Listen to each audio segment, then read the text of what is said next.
Hello बच्चों, आज हम पढ़ेंगे chemical reactions and equations chapter again. Means हमने लास्ट वीडियो में पार्ट 1 पढ़ा था एंड पार्ट 1 में हम लोगों ने पढ़ा था केमिकल इक्वेशंस क्या होती हैं, केमिकल रिएक्शंस क्या होती हैं, फिर केमिकल इक्वेशन या केमिकल रिएक्शन कोई हो रही है तो हमें पता कैसे चलेगा। हमने उसके कुछ कैरेक्टरिस्टिक्स पढ़े थे, देन हमने बैलेंसिंग पढ़ी थी।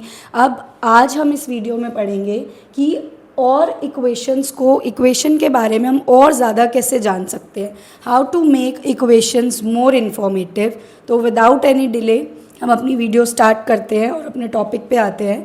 तो how to make equations more informative, chemical equations को हम और ज़्यादा इन्फॉर्मेशन उसके बारे में कलेक्ट करने के लिए हम तीन तरीक़ों से, अलग अलग तीन वेज से हम उस इक्वेशन के बारे में और ज़्यादा जान सकते हैं। फर्स्ट पॉइंट है हमारा by indicating physical states of the reactant and product. जो हमारे रिएक्टेंट होते हैं, जो हमारे लेफ्ट हैंड साइड पे हम अपने एलिमेंट्स लिखते थे, सब्सटेंस लिखते थे, और जो प्रोडक्ट हमारे जो राइट साइड पे प्रोडक्ट बनते थे, राइट साइड पे जो हमारा सब्सटेंस बनता था, प्रोडक्ट बनता था, उसकी physical states means physical state हमने 9th क्लास में पढ़ी हैं। 3 फिज़िकल स्टेट्स होती हैं, सॉलिड, लिक्विड या फिर गैस। यानी कि अब हम अपने रिएक्टेंट साइड ये भी मेंशन करने वाले हैं कि जो कंपाउंड हम ले रहे हैं, जो एलिमेंट हम ले रहे हैं, वो किस स्टेट में ले रहे हैं, सॉलिड स्टेट में लिया है, लिक्विड स्टेट में लिया है या गैस स्टेट में लिया है। और फिर प्रोडक्ट में भी जो हमारा न्यू सब्सटेंस बनेगा वो भी किस स्टेट में बनेगा, ये भी हम यहाँ पे बताने वाले हैं। Next point, by indicating heat changes taking place in the reaction. याद करो मैंने एक पॉइंट बताया था कि on the basis of heat हमारी रिएक्शन 2 टाइप की होती हैं, एक एंडोथर्मिक रिएक्शन एंड एक एक्सोथर्मिक रिएक्शन। एंडोथर्मिक रिएक्शंस क्या होती थी, जिसके अंदर हम हीट देते थे, यानी कि हम अपने सब्सटेंस को हीट एब्जॉर्ब कराते थे, हमें रिएक्शन कराने के लिए उसको हीट देनी पड़ती थी। एंड एक्सो में हमें हीट मिलती थी। तो हम ये भी बताएंगे वहाँ पे बाय इंडिकेटिंग हीट चेंजेस की हीट हम दे रहे हैं या हीट हमें मिल रही है।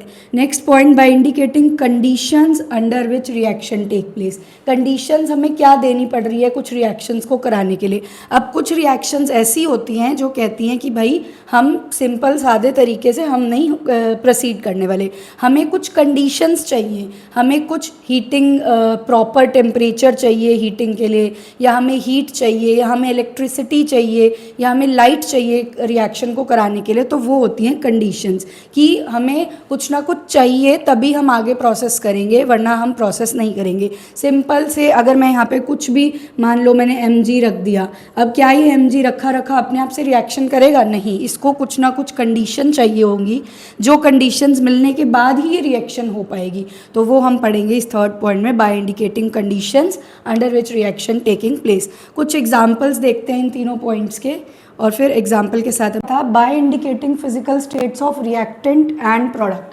हमें क्या बताना है, रिएक्टेंट की और प्रोडक्ट की फिजिकल स्टेट भी साथ में बतानी है रिएक्शन जब हो रही है, ताकि हमें पता हो कि हमने रिएक्टेंट और प्रोडक्ट को किस स्टेट में लिया है। तो स्टेट्स हमारी क्या थी, 3 थी, सॉलिड, लिक्विड, गैस। एक स्टेट अभी आपको और यहाँ पे मतलब स्टेट तो नहीं पर यहाँ पे जो लिखते हैं उसको हमने और स्पेसिफिक तरीके से पढ़ना है। वो देखो, पहले हमारी रिएक्शन है zinc plus H2SO4 give zinc sulphate plus hydrogen. Zinc को हमने किस फॉर्म में लिया, S is for solid.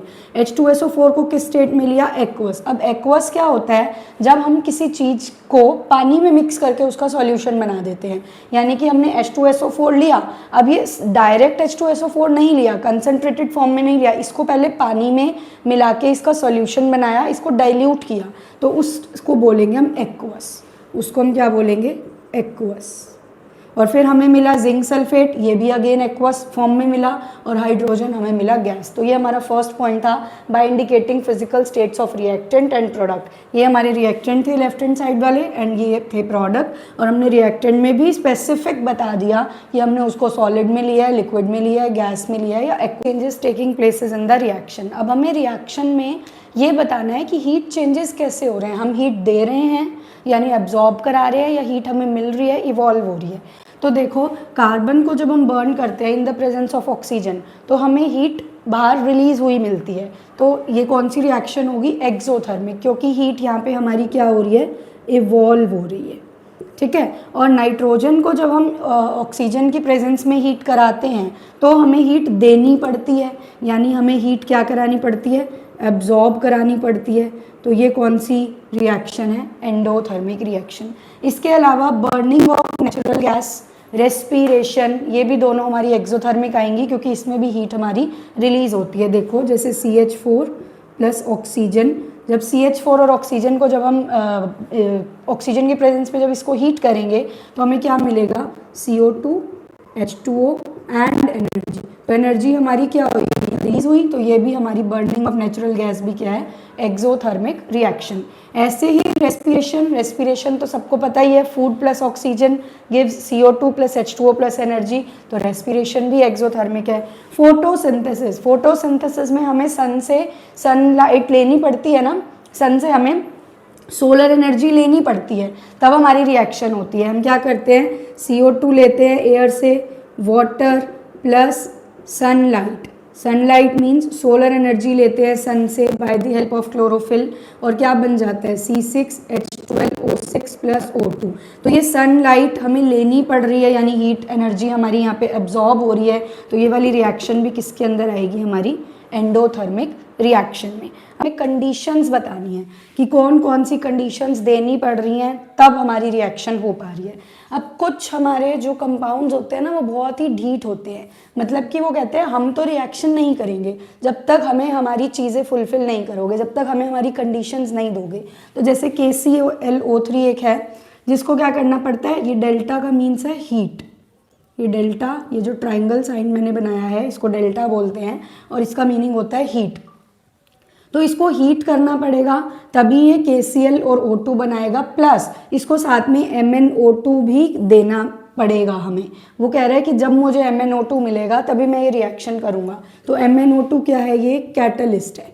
Catalyst क्या होते हैं, कुछ कैटलिस्ट हमारे कुछ ऐसे कंपाउंड्स होते हैं जो हमारी रिएक्शंस को क्या कर देते हैं, फास्ट कराने में हेल्प करते हैं।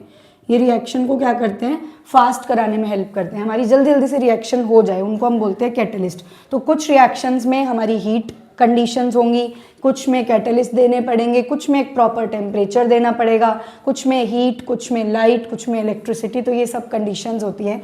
ऐसे ही एक और रिएक्शन है कार्बन मोनोऑक्साइड प्लस हाइड्रोजन की, जब रिएक्शन कराएंगे और ये मिथानॉल बनाएंगे तो ये मिथानॉल ऐसे ही नहीं बन जाएगा, हमें इसको मिथानॉल बनाने के लिए 300 डिग्री सेल्सियस टेम्परेचर देना पड़ेगा एंड जिंक ऑक्साइड और क्रोमेट देना पड़ेगा मिक्स करके, तब ये रिएक्शन हो पाएगी। तो ये हमारी होती हैं कुछ कंडीशंस जो इनके बिना ये रिएक्शंस नहीं हो सकती हैं। नेक्स्ट है types of chemical reactions. Types of chemical reactions में हमने 5 टाइप्स पढ़ने हैं, combination reaction, decomposition reaction, displacement reaction, double displacement reaction and oxidation and reduction. और यहाँ से आपका एक क्वेश्चन पक्का ही बोर्ड्स में बनता है, तो ये 5 रिएक्शंस बहुत इंपॉर्टेंट है। अब देखो हमारी first type of chemical reaction is combination reaction. देखो नाम से ही पता चल रहा है कॉम्बिनेशन रिएक्शन, यानी कि हम कुछ चीज़ों को कंबाइन करेंगे और उसको मिला के एक नया प्रोडक्ट बना देंगे। तो दोज रिएक्शंस इन विच 2 और more substance combine to form single substance, 2, 3, 4 कुछ हमारे सब्सटेंस कंबाइन करेंगे, आपस में मिलेंगे और मिलके एक सिंगल सब्सटेंस बना देंगे, उसको हम क्या बोलेंगे, कॉम्बिनेशन रिएक्शन। जैसे अब रिएक्शंस तो इसमें बहुत सारी हैं पर हम अपनी NCERT फॉलो करते हुए कुछ एग्जांपल्स पढ़ेंगे। Magnesium plus oxygen gives magnesium oxide, जो हमने पहले ही पढ़ा था, वाइट डेजलिंग फ्लेम देता है और ये वाइट कलर का कंपाउंड होता है। कार्बन को ऑक्सीजन की प्रेजेंस में जब हीट करेंगे, दोनों को मिलाया, CO2 बन गया, H2 प्लस O2 मिलके H2O बना दिया। CaO, ये भी हमने पहले पढ़ा था, CaO क्या था, CaO क्या था, क्विकलाइम। क्विकलाइम को जब हमने वाटर के साथ ट्रीट कराया तो CaOH2 CaOH होल ट्वाइस, इसको क्या बोलते थे, स्लेट लाइम। स्लेट लाइम बना और बहुत सारी हीट निकली थी। अब आप लोग मुझे बताओ, ये वीडियो को रोक के कमेंट करना, वीडियो पॉज करके कमेंट करना कि यहाँ पे हीट रिलीज हुई है तो ये कौन सी रिएक्शन है, एंडोथर्मिक या एक्सोथर्मिक, एंडोथर्मिक या एक्सोथर्मिक, ये कौन सी रिएक्शन है, आप लोग ये बताएंगे। फिर नेक्स्ट हमने अब क्या करा, ये सारी कॉम्बिनेशन रिएक्शंस के टाइप हैं।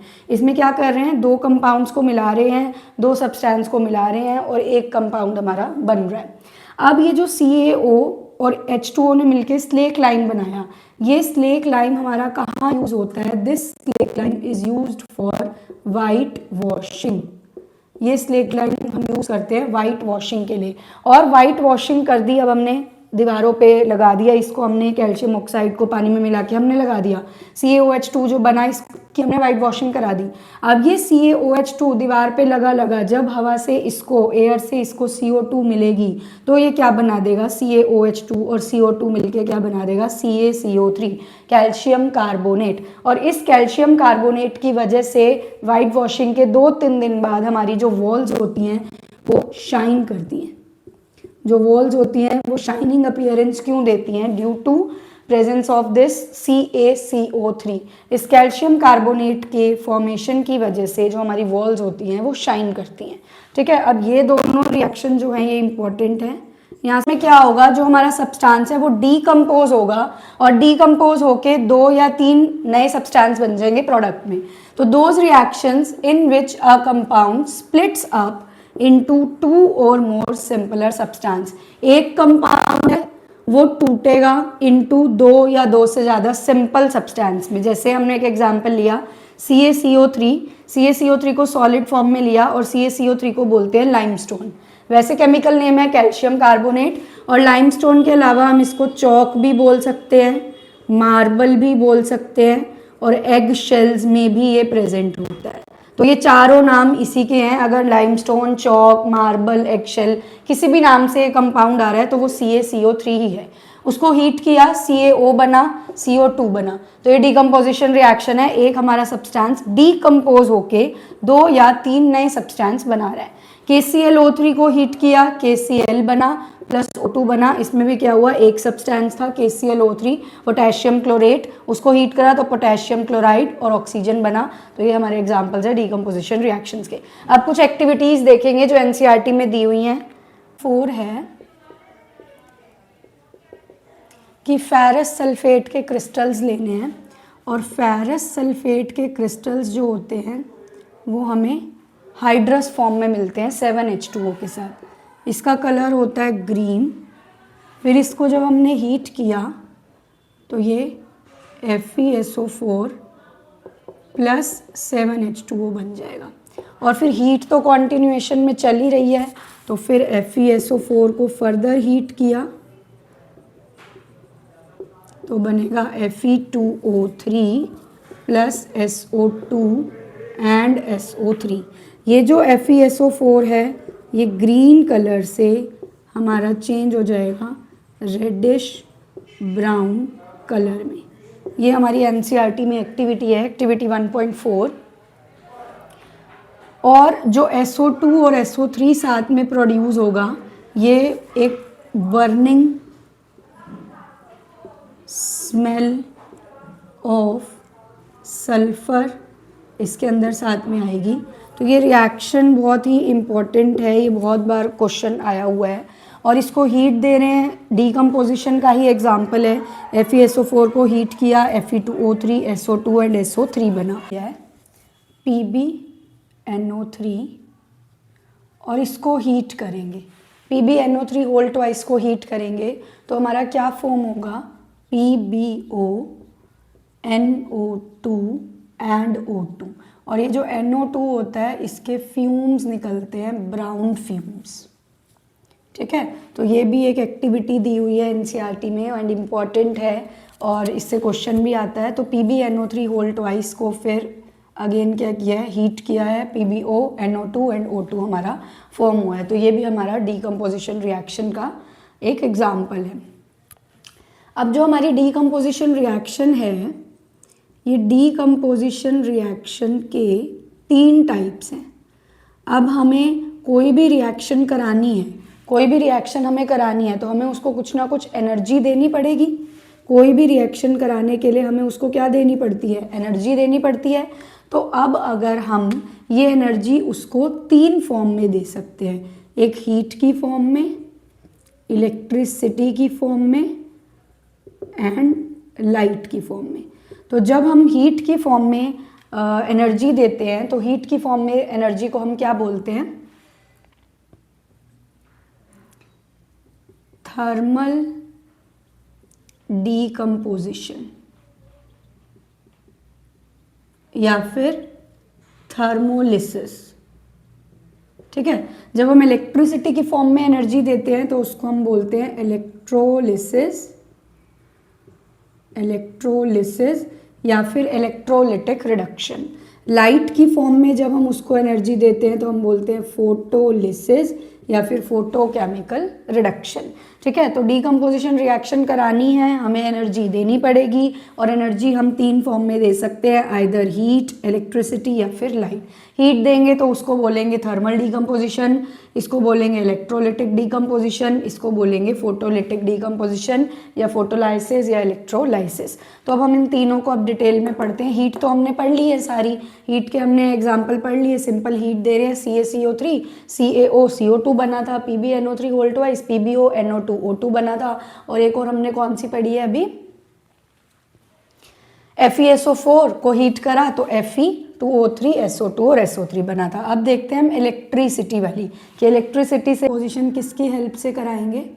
इलेक्ट्रिसिटी की हेल्प से। तो हमने यहाँ पे इलेक्ट्रिसिटी यानी हमने बैटरी लगा दी, इलेक्ट्रिसिटी इसको दे दी। ये हमने प्लास्टिक का मग लिया है, इसके अंदर जो हमारा सॉल्यूशन है वो क्या है? हमारा पानी है, H2O हमने सॉल्यूशन लिया हुआ है। 2 टेस्ट ट्यूब्स लगा दी हैं, उसके अंदर ग्रेफाइट है, और हम यहाँ पे किसको, इलेक्ट्रिसिटी से कौन से कंपाउंड को तोड़ रहे हैं? H2O को। H2O का क्या करा रहे हैं? इलेक्ट्रोलिसिस यानी कि इलेक्ट्रिसिटी दे के हम इसको तोड़ रहे हैं। तो क्या होगा जब हम H2O को इलेक्ट्रोलिसिस कराएंगे? H2 बन जाएगा एंड O2 बन जाएगा, इतना हमें पता है। अब क्या होता है, इसके अंदर ये जो 2 रोड्स होती हैं, जो रोड्स हमारी पॉजिटिव टर्मिनल से कनेक्टेड होती हैं बैटरी के, जो हमारी पॉजिटिव टर्मिनल बैटरी से कनेक्टेड होती हैं उसको हम बोलते हैं एनोड, और जो हमारी नेगेटिव टर्मिनल से कनेक्टेड होती है उसको बोलते हैं हम कैथोड। और लेकिन एक बात याद रखनी है, NO हमारा कैटायन है। यहाँ पे इन दोनों में से कैटायन कौन है? हाइड्रोजन और ऑक्सीजन में से कौन कैटायन है? पॉजिटिव चार्ज किस पे है? हाइड्रोजन पे। तो हाइड्रोजन हमारा किस पे जाएगा? हाइड्रोजन किस कौन से वाले उस पे जाएगा? हमारा नेगेटिव वाले पे। तो हाइड्रोजन किस पे जाएगा? हमारा कैथोड पे।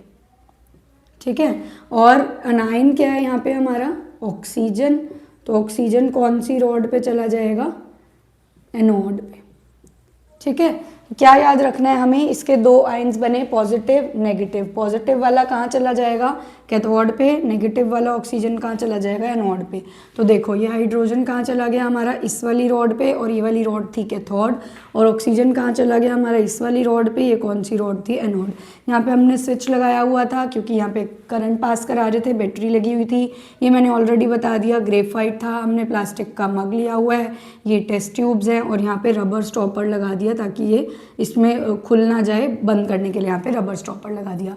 तो यहाँ पे क्या करा गया? इलेक्ट्रोलिसिस कराया, H2O को तोड़ दिया, डीकम्पोज कर दिया H2 और O2 में।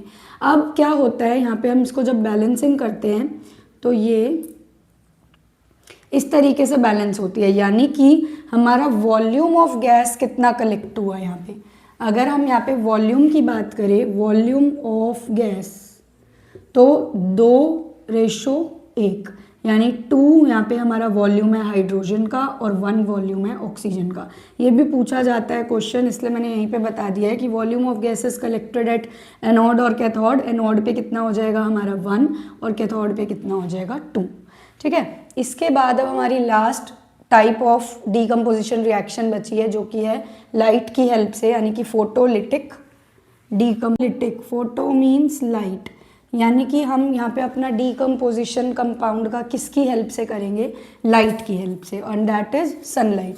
तो यहाँ पे AgCl लिया, AgCl को जब सनलाइट मिली तो वो Ag और Cl2 बन गया। AgCl वाइट कलर का था, धूप पड़ने के बाद वो कैसे कलर का हो गया? ग्रे कलर का हो गया। AgBr को भी सनलाइट मिली तो Ag और Br2 बन गया। ये जो हमारे कंपाउंड्स हैं ये ब्लैक और वाइट फोटोग्राफी में यूज़ होते हैं। और इसीलिए इन कंपाउंड्स को क्या करा जाता है, ब्लैक कलर्ड बॉटल्स में डाल के रखते हैं, क्योंकि अगर खुले में रखेंगे तो क्या होगा, सनलाइट पड़ेगी तो इनका डीकम्पोजिशन हो जाएगा और डीकम्पोजिशन रिएक्शन हो जाएगी। ठीक है, तो ये थे हमारा डीकम्पोजिशन रिएक्शन के तीनों पार्ट्स। पहले में हमने पढ़ा with the help of heat, दूसरे में हमने देखा with the help of electricity, तीसरे में हमने देखा with the help of sunlight. और हीट वाले को हम क्या बोलते थे, थर्मल डीकम्पोजिशन, लाइट वाले को हम लोग क्या बोलेंगे, फोटोलिटिक डीकम्पोजिशन, एंड इलेक्ट्रिसिटी वाले को हम क्या बोलेंगे, इलेक्ट्रोलिसिस। तीनों की ही हमने एक्टिविटीज़ भी अच्छे से डिस्कस करी और एग्जाम्पल्स भी देख लिए। अब हम डिस्प्लेसमेंट रिएक्शन को समझने के लिए ना मैं एक एग्जाम्पल बताती हूँ। जैसे एक बच्चा है, वो न्यू एडमिशन है, अब वो स्कूल में आया, क्लास में आया और वो थोड़ा हेल्दी है, और अब फर्स्ट बेंच पे एक ऑलरेडी बच्चा बैठा है, वो थोड़ा सा वीक है, पतला सा है, तो वो फर्स्ट बेंच पे जो बच्चा बैठा है, जो नया न्यू एडमिशन आया है, हेल्दी वन, वो उसको इजीली क्या करेगा, बोलेगा पीछे बैठ जा, धक्का लगा देगा और इजीली उसको पीछे कर देगा और खुद उसकी सीट पे बैठ जाएगा। यानी कि अब जो न्यू एडमिशन बच्चा आया वो है ए, और जो ऑलरेडी बच्चा बैठा था वो है बी, और वो एक किसी के साथ बैठा है, वो बच्चा है सी। अब ये वाला जो बच्चा है ये हेल्दी है, ये जो बी बच्चा है ये बिल्कुल वीक है, तो ये क्या करेगा, ये ए जो बच्चा है ये बी वाले को बोलेगा हट जा यहाँ से वरना पिटाई हो जाएगी भाई तेरी। तो ये ए वाले बच्चे ने बी को डिस्प्लेस कर दिया और खुद सी के साथ बैठ गया, तो ए आ गया सी के साथ और बी को इन्होंने बाहर निकाल दिया। ये है हमारी डिस्प्लेसमेंट रिएक्शन। अब ऐसे ही अगर ये बी आ जाए, ये बी वाला आए फिर, और इन ए सी इन दोनों को अलग करना चाहे और इसकी जगह पे आना चाहे, तो क्या बी वाला ए को डिस्प्लेस कर देगा, सी की जगह आ जाएगा? नहीं भाई, क्योंकि ये तो क्या है, ये वीक स्टूडेंट है और ये तो हेल्दियर था। अगर इन दोनों की लड़ाई हो गई तो यही जीतेगा ना, तो ये नहीं कर पाएगा डिस्प्लेस। यानी कि those reactions in which one element take place of another element, वो रिएक्शन जिसमें एक एलिमेंट दूसरे एलिमेंट की जगह ले ले और उसको बाहर निकाल दे। लेकिन अब कौन सा एलिमेंट किसकी जगह लेगा ये हमें कैसे पता चलेगा, बताऊंगी अभी मैं। तो जैसे एग्जांपल देखो, Fe था, Fe ने क्या करा, CuSO4 के साथ रिएक्शन करी, Cu को यहाँ से बाहर निकाल दिया, FeSO4 आ गया और Cu को बाहर निकाल दिया। कलर्स बहुत इंपॉर्टेंट है, कलर्स पे क्वेश्चन आते हैं। तो Fe का कलर था ग्रेइश, CuSO4 ब्लू सॉल्यूशन होता है, FeSO4 ग्रीनिश हो गया और Cu अगेन रेडिश ब्राउन हो गया।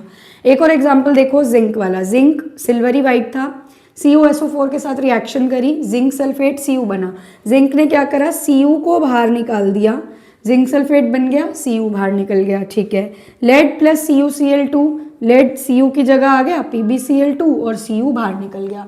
कलर्स याद रख लेना, zinc silvery white, copper sulphate तो हमेशा ही एक्वस कंडीशन में ब्लू होता है, जहाँ पे भी कॉपर किसी के साथ आएगा वहाँ पे वो ब्लू कलर का होगा, और जहाँ पे भी कॉपर अकेला होगा वहाँ पे वो रेडिश ब्राउन कलर का होगा।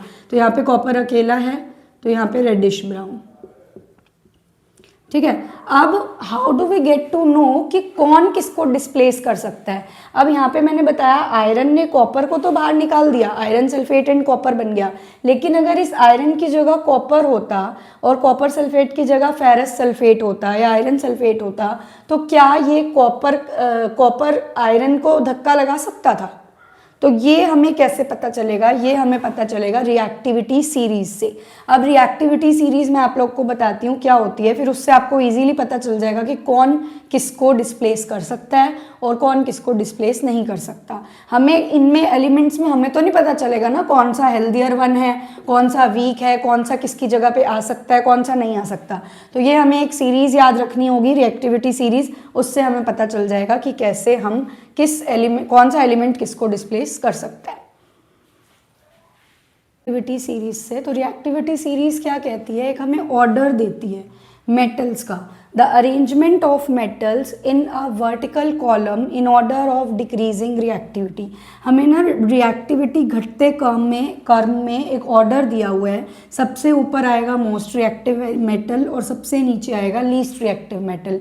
यानी कि जो एलिमेंट ऊपर होगा वो दूसरे को डिस्प्लेस कर सकता है, जो नीचे होगा वो डिस्प्लेस नहीं कर सकता। तो इसको याद करने का निमोनिक्स है हमारे पास, कैटरीना ने कार मांगी अल्टोजेन फरारी, फिर भी हाय क्यों मिली सिल्वर ऑडी। ठीक है, इसको जिस भी तरीके से आप लोग याद करना चाहो वैसे याद कर लेना। मैंने बता दिया है कैटरीना ने कार मांगी अल्टो जेन फरारी, फिर भी हाय क्यों एचजी मरकरी, तो मिली सिल्वर ऑडी। ठीक है, अब जैसे सोडियम आ गया रिएक्शन में और कैल्शियम आ गया, तो सोडियम कैल्शियम की जगह आ सकता है पर कैल्शियम सोडियम को धक्का नहीं लगा सकता। ठीक है, डिस्प्लेस नहीं कर सकता। जिंक और आयरन आ गया तो जिंक इसको डिस्प्लेस कर सकता है बट आयरन जिंक को डिस्प्लेस नहीं कर सकता। मान लो यहाँ पे कॉपर और जिंक आ गया तो जिंक कॉपर को डिस्प्लेस कर सकता है पर कॉपर जिंक को डिस्प्लेस नहीं कर सकता। तो ये रिएक्टिविटी सीरीज तो बहुत इंपॉर्टेंट है, इसको याद कर लेना, फिर हमारा डिस्प्लेसमेंट रिएक्शन हमें अच्छे से समझ आ जाएगी। अब अपनी रिएक्शन अगर मैं वापस से एक रिएक्शन लिखूं, हमारी रिएक्शन मान लो एक ये थी zinc plus copper sulphate ZnSO4 plus copper. अब देखो जिंक हमारा ऊपर आ रहा है, कॉपर नीचे आ रहा है, तो जिंक तो कॉपर की जगह आ जाएगा। इस कॉपर को निकाल के कॉपर की जगह जिंक आ गया, जिंक सल्फेट आ गया और कॉपर को बाहर निकाल दिया। अगर मैं यहाँ पे लिखती कॉपर प्लस जिंक सल्फेट तो कॉपर जिंक की जगह आ सकता है? नहीं आ सकता, क्योंकि कॉपर तो रिएक्टिविटी सीरीज में नीचे है जिंक से, तो ये रिएक्शन नहीं होगी, रिएक्शन डजंट टेक प्लेस। ये वाली रिएक्शन नहीं होगी क्योंकि कॉपर जिंक को डिस्प्लेस कर ही नहीं सकता, क्योंकि कॉपर रिएक्टिविटी सीरीज में नीचे आता है और जिंक ऊपर आता है, तो ये वाली रिएक्शन हो सकती है, ये नहीं हो सकती। आई होप कि ये डिस्प्लेसमेंट रिएक्शन का कॉन्सेप्ट क्लियर हो गया होगा। अब हम आगे पढ़ते हैं। एलिमेंट था यहाँ पे, एक कंपाउंड था, उसका फर्स्ट वाला दूसरे के फर्स्ट वाले आयन में आ जाएगा और इसके वाला उसके में चला जाएगा, यानी कि क्या होगा, दोनों के आयन्स का एक्सचेंज हो जाएगा। देखो पहले डेफिनेशन क्या कहती है, those reactions in which two compounds react by an exchange of ions to form two new compounds। हम रिएक्टेंट साइड दो कंपाउंड लेंगे, प्रोडक्ट में भी हमारे दो कंपाउंड बनेंगे, और जो रिएक्टेंट साइड दो कंपाउंड लेंगे उनके जो दो आयन्स होते हैं कैटाइन और अनाइन, इसमें फर्स्ट वाला कैटाइन, ये वाला अनाइन, 2 नेगेटिव होगा, ये 2 पॉजिटिव होगा, इसमें ये कैटाइन होगा पॉजिटिव और ये वाला क्या होगा अनाइन, ये कैटाइन होगा और ये अनाइन, ये कैटायन होगा, ये अनाइन होगा, तो इसका पॉजिटिव वाला चार्ज इसकी जगह आ जाएगा और ये वाला इसकी जगह आ जाएगा। देखो Na2SO4 प्लस BaCl2 क्या बन गया, इधर क्या आ जाएगा Ba, तो BaSO4 और Na उधर गया तो NaCl बन गया। अब देखो PbNO3 whole twice Ki, Pb चला जाएगा I के पास और K आ जाएगा NO3 के पास, तो PbI2 and KNO3। लेकिन ये रिएक्शन हमारी एक तो डबल डिस्प्लेसमेंट रिएक्शन है और ये एक और रिएक्शन का टाइप है, हमने पहले पढ़ी थी पार्ट 1 में, प्रेसिपिटेशन रिएक्शन। प्रेसिपिटेशन रिएक्शन में क्या होता था, एक सॉल्यूशन बनाते थे और उसमें एक सॉलिड प्रोडक्ट अलग रह जाता था, नीचे बॉटम पे बैठ जाता था, तो उसको बोलते थे प्रेसिपिटेशन रिएक्शन। तो इन दोनों रिएक्शन में जब हमने इन दोनों कंपाउंड्स को मिक्स करा तो ये वाला कंपाउंड जो है ये मिक्स नहीं होगा, ये नीचे सेपरेट आउट हो जाएगा एज अ वाइट PPT, ये वाइट कलर का प्रेसिपिटेट बन जाएगा, और यहाँ लेड नाइट्रेट और पोटेशियम आयोडाइड में लेड आयोडाइड बन जाएगा येलो कलर का प्रेसिपिटेट। तो ये दोनों ही रिएक्शन, एक तो डबल डिस्प्लेसमेंट रिएक्शन है और एक हमारी प्रेसिपिटेशन रिएक्शन भी है। ये दोनों रिएक्शन हमारी प्रेसिपिटेशन रिएक्शन में भी आएंगी। ठीक है, तो ये हमारा डबल डिस्प्लेसमेंट रिएक्शन हो गया जिसके अंदर दोनों कंपाउंड्स के दोनों आयंस क्या करते हैं, एक दूसरे की पोजीशंस पे आ जाते हैं। यहाँ पे आयंस का एक्सचेंज हो जाता है, exchange of ions to form 2 new compounds. दोनों के आयंस बदलेंगे, पहला दूसरे की जगह जाएगा, दूसरा पहले की जगह जाएगा और नया कंपाउंड हमारा बन जाएगा। ठीक है, oxidation and reduction reaction. Oxidation और रिडक्शन रिएक्शन में ना हमें 4 टर्म समझनी है। ऑक्सीडेशन क्या होता है, रिडक्शन क्या होता है, ऑक्सीडाइजिंग एजेंट क्या होता है और रिड्यूसिंग एजेंट क्या होता है। पहले देखो ऑक्सीडेशन और रिडक्शन क्या होता है। ऑक्सीडेशन में क्या होगा, ऑक्सीजन आएगी यानी कि एडिशन ऑफ ऑक्सीजन होगा और हाइड्रोजन बाहर चली जाएगी। रिडक्शन में इसका उल्टा, यहाँ पे हाइड्रोजन जा रही थी, यहाँ पे हाइड्रोजन आएगी यानी कि एडिशन होगा हाइड्रोजन का, और यहाँ पे ऑक्सीजन आ रही थी, यहाँ पे ऑक्सीजन बाहर चली जाएगी यानी रिमूवल ऑफ ऑक्सीजन होगा। देखो जैसे कॉपर था, कॉपर में ऑक्सीजन आया, ऐड हुआ, तो इस कॉपर का क्या हो गया, ऑक्सीडेशन हो गया। कॉपर क्या बन गया, कॉपर ऑक्साइड बन गया। तो कॉपर में ऑक्सीजन का ऐड हुआ, एडिशन हुआ, तो कॉपर का क्या हुआ, ऑक्सीडेशन हुआ। यहाँ पे Cl2 के अंदर हाइड्रोजन ऐड हो गई, HCl बन गई, तो यहाँ पे क्या हो गया, ये रिडक्शन हो गया। ठीक है, अभी इसके और एग्जांपल्स देखते हैं। और मतलब कि जो दूसरे का ऑक्सीडेशन कराएगा, रिड्यूसिंग एजेंट जो दूसरे का रिडक्शन कराएगा। देखो पहले एक नॉर्मल एग्जांपल से देखते हैं। CuOH2 को हीट किया, Cu और H2O बना। यहाँ पे CuO ऑलरेडी ऑक्सीजन इसके पास थी, पर जब ये CuO से Cu बना तो इसकी ऑक्सीजन बाहर निकल गई, यानी कि यहाँ पे क्या हो रहा है, रिमूवल ऑफ ऑक्सीजन। और जब ऑक्सीजन बाहर निकल जाती है तो उसको क्या कहते हैं, रिडक्शन, है ना। ठीक है, यहाँ पे क्या था, H2 अकेला था, यहाँ पे ऑक्सीजन आ गई, तो यानी कि यहाँ पे क्या हो रहा है, एडिशन ऑफ ऑक्सीजन। अब ऑक्सीजन आई है, एडिशन हुआ है, तो इसको क्या बोलेंगे, ऑक्सीडेशन। इतनी बात तो क्लियर होगी, रिडक्शन और ऑक्सीडेशन। लेकिन हमें समझना क्या है अब, ऑक्सीडाइजिंग एजेंट और रिड्यूसिंग एजेंट। अब इसका क्या हो रहा है, इसका रिडक्शन हो रहा है, तो ये क्या करा रहा है, रिडक्शन करा रहा है ना, तो ये ए हो गया। अब जिसका रिडक्शन हो रहा है ना उसका उल्टा कर दो, इसका रिडक्शन हो रहा है तो ये कौन सा एजेंट है, ऑक्सीडाइजिंग एजेंट। इसका ऑक्सीडेशन हो रहा है तो ये कौन सा एजेंट है, रिड्यूसिंग एजेंट। बस बात खत्म।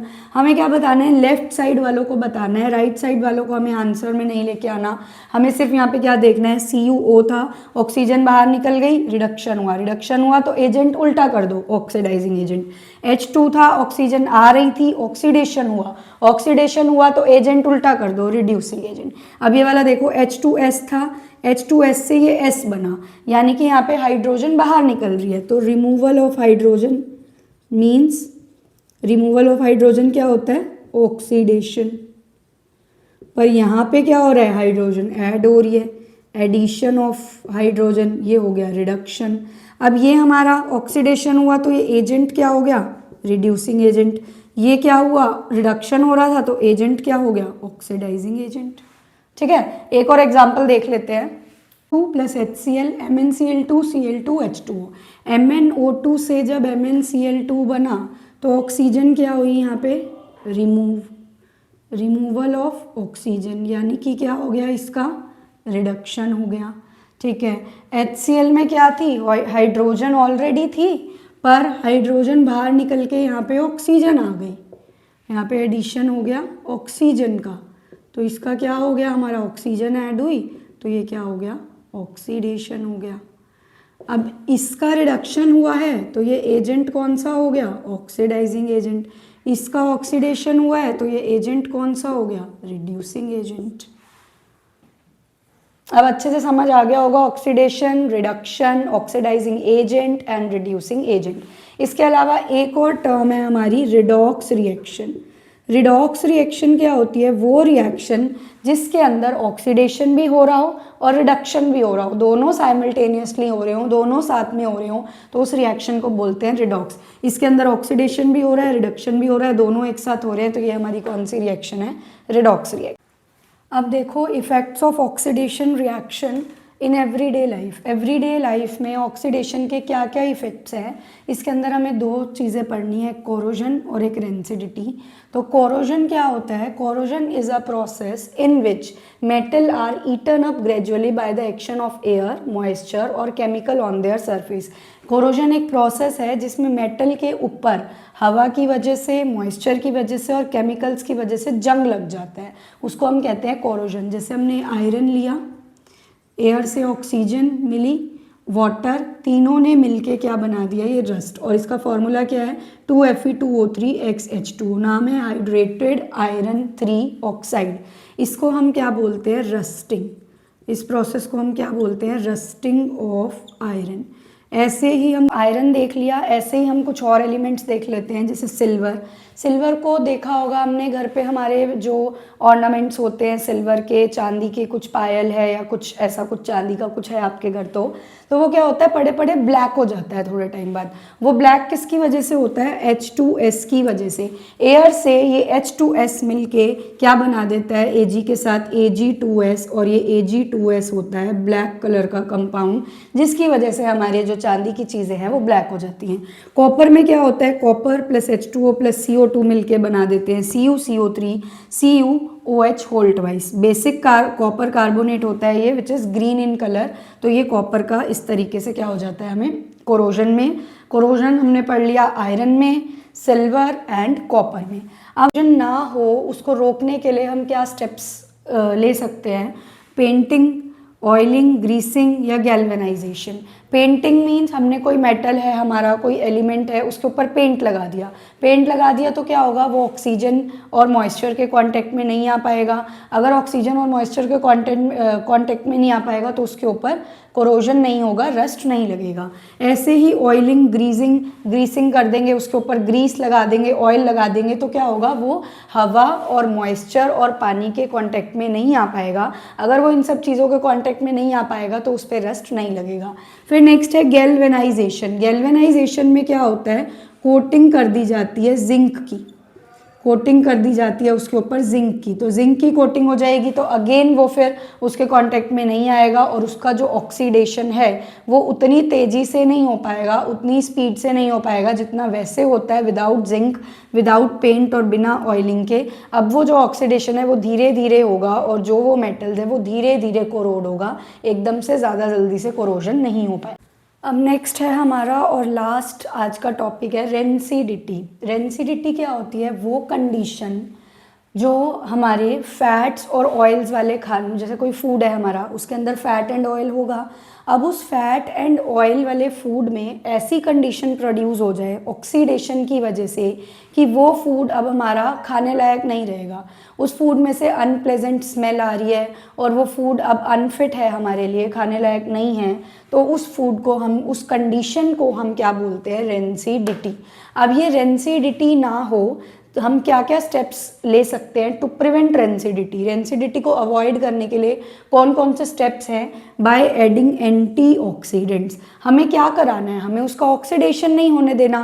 तो अगर हमें उसका ऑक्सीडेशन नहीं होने देना तो हम उसके अंदर क्या डालेंगे, हम उसके अंदर एंटीऑक्सीडेंट्स डालेंगे। और एंटीऑक्सीडेंट्स हमारे दो हैं, BHA एंड BHT। BHA और BHT क्या है, ये ब्यूटिलेटेड